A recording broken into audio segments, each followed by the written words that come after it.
guys! Welcome to You, the Podcast! Magandang at magandang araw sa inyong lahat. Welcome to You, the Podcast!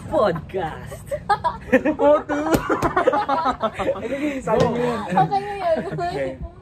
So, ako nga pala si Julian Albento. Si Josh Ivan Bolivar. At ito yung mga pabigat naming grupo. Walang tatay, burikat. Yung isa po, nasa reunion. Okay. Ito po pala si... Sakit yung isa. Ano? Nasa reunion na. Ito po si... Pangalan? Brian. Iyon, no? Ito. Rod. Ayan. Christine. Angela. Go. Ano ba yan? So, ngayon po, ngayong araw, pag-uusapan po namin yung The Story of the Taximan Story by Catherine Lim. Si Catherine Lim po ay isang well-known writer galing po sa Singapore. Yung mga because of her short story that talks about yung everyday life and social issues in Singaporean culture. Bigla. In this episode, we'll talk about the story themes, character, and what lesson we can learn from it. So, sit back, relax, and join us as we explore the story of a taximan in our UUD Podcast. To summarize ang kwento ay tungkol sa isang taxi driver na may pasahero at nakipag-usap siya dito at binanggit niya ang tungkol sa buhay niya. Ikinento niya kung gaano kadali ang buhay dati sa Singapore compared sa ngayon na sobrang hirap, kailangan mo magsipag para mabuhay. Ikinento niya din ang tungkol sa anak niya na matalino daw, may pangarap at balak pumunta ng university para mag-aral. Not until one day, nakita yung anak niya sa labas ng coffee shop, nakapag-ayos, may kasamang foreigner. Hanggat sa pinuntahan niya, pinagalitan niya, sinampal niya, inuwi niya sa bahay niya, hanggat sa kinulong niya sa kwarto niya ng 3 days. Sabi ba doon, yung tatay niya is muntik na patayin yung anak niya kung hindi lang daw siya pinigilan nung neighbor or asawa niya. And at the end of the story, it conclude na parang excuse na lang siya sa teacher niya, yung papa niya excuse yung anak niya, si Lecho, sa teacher niya ng rason ay may sakit at hindi kayang pumasok. Hanggang sa bumaba na yung passenger. Yun, binugbog. Aray ko. Ganyan. Wag! Ano ba yan? Tayo, libog-libog na itong minions na to. Go. So, habang ginakwento ni Rod yung story, ma-feel ko yung mga ginakwento ni Taximan. Parang ano, ma-feel ko yung paghihirap niya, yung pagod, yung efforts niya sa family niya. Pero at the same time, ma-feel ko yung yung inis.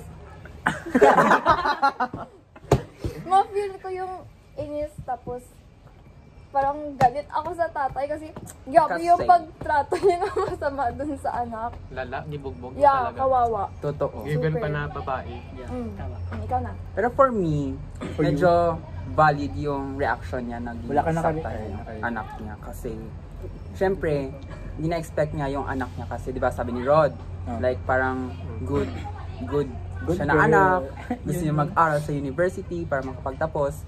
Pero ang ending is, parang yung hate niya na ginagawa ng ibang mga students kasi Mga kabataan, no? oo, yung nag-aabang sa mga harap ng hotel ba yun? Ng motel.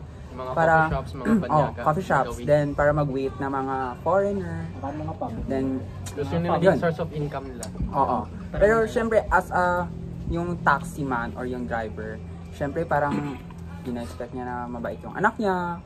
Hurt yung pride. Ginapagmalaki niya pa. Kasi pinagmamalaki niya. Then, hindi niya expect na ganun din yung anak niya. So, bali, naging, doon, parang, siya nag-alis siya. Na parang ganun din yung ginagawa ng anak niya, yung si Laichu. Laichu ba? Oh, Laichu.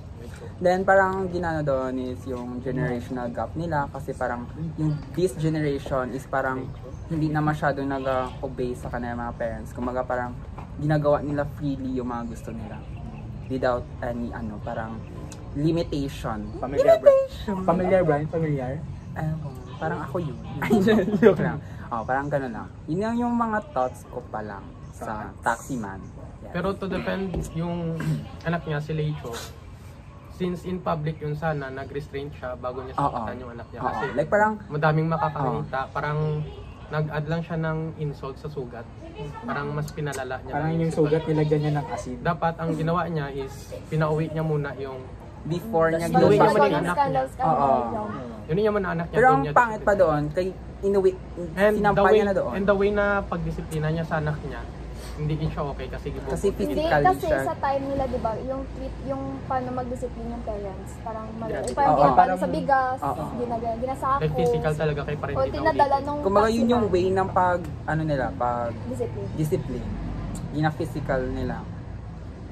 Pareho naman din may mali, di ba? True. Oo. Pero ang sad lang sa part ng Taximan kasi syempre parang Pride niya. yung pride niya. Then parang gina-expect niya talaga na ay super bait yung anak ko, ganito ganyan, gusto niya makapagtapos. Tapos may pangarap siya pero hindi niya alam na parang Ganun yun, Frosty. kasamang, frosty yung anak kasamang niya. apam. Oo.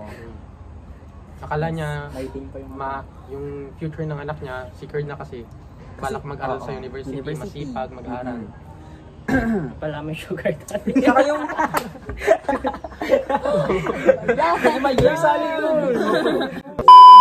ay sorry. Tapos, syempre, di ba, yung Taximan is nakwento na natin sa atin ni Ma'am Linnea. So, yung Taximan is hate niya yung mga student or yung mga klaseng tao na nag-aabang sa harap ng coffee shop, abang-abang ng afam, mga walkers daw, ganon. Syempre, parang sa part niya, naging hypocrite siya doon kasi first is yung anak niya mismo nagagawa ng ganong behavior. So, Pero hindi niya man alam. at Yun first, lang. hindi niya alam. Hindi niya alam. Pero gina-condemn niya pa rin yung ibang tao Yung without anak knowing na yung anak niya ganun din pala. Oo, Dapat oo. na-disiplina niya muna yung anak niya, dapat nabantayan niya muna yung anak Oo. niya. Bago siya magsalita about sa ginagawa ng iba. Hello, Yodi Podcast. I am Nishimura, and I am here to tell you the key points of the Taxisman stories because I am not able to attend our session. So, let's start.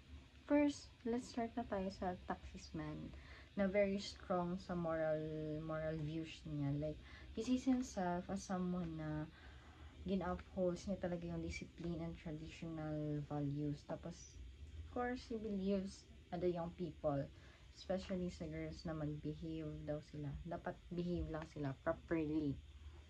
Then, yung judgment niya towards the modern youth. Kasi, diba, nasabi niya din doon na, like, mahirap mabuhay na nowadays. Kasi, like, mahal na yung mga lahat mahal. Pag wala kang pera, wala kang magagawa. Hindi ka mabubuhay, ganun na lang. Then, gina-criticize niya kasi, kaya grabe yung judgment niya towards the modern youth.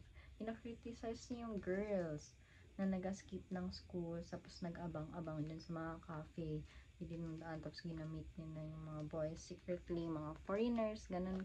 Yan, mga afam, ganun. Then, for money. So, diba, grabe, it's so hard to live if you don't have enough money. Kaya, the other young people, mga generation, like, naghanap sila ng paraan. Then, di niya alam, kasali na pala yung anak niya doon. Isa na siya doon sa mga gina-criticize niya ng mga girls.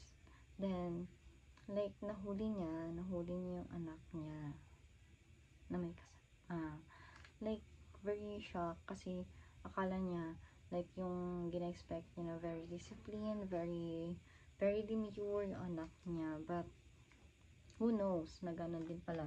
Yung gina-criticize niya ng mga girls ay ganun din pala yung anak niya. Diba? Tapos, very harsh siya towards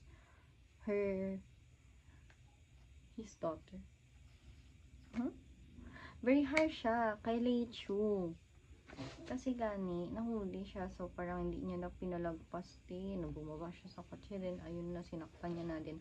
Hanggang nakauwi sila sa bahay. Yun, gikulong niya pa ng for 3 days. Tapos, pag hindi siya pinigilan ng kanyang asawa and the neighbor, baka wala na si Lechu. Baka nawala na yung very amazing niya na daughter. I mean, kasi yung sabi niya, yun na, si Lechu. And then, yung parang theme of morality versus reality. Parang morality and reality.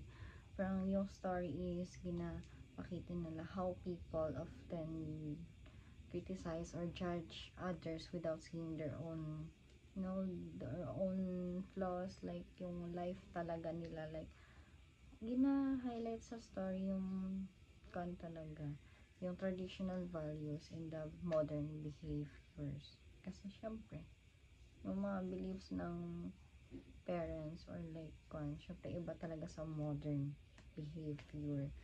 Then gandang story kasi like ginapakita talaga na parang you should not judge the book by its cover kasi you don't know kung ano yung story ng buhay ng ibang tao, but you just judge them, criticize them without even knowing. So that's all, Yodi Podcast. See you on our next Yo Yodi Podcast. This is Yuri Podcast!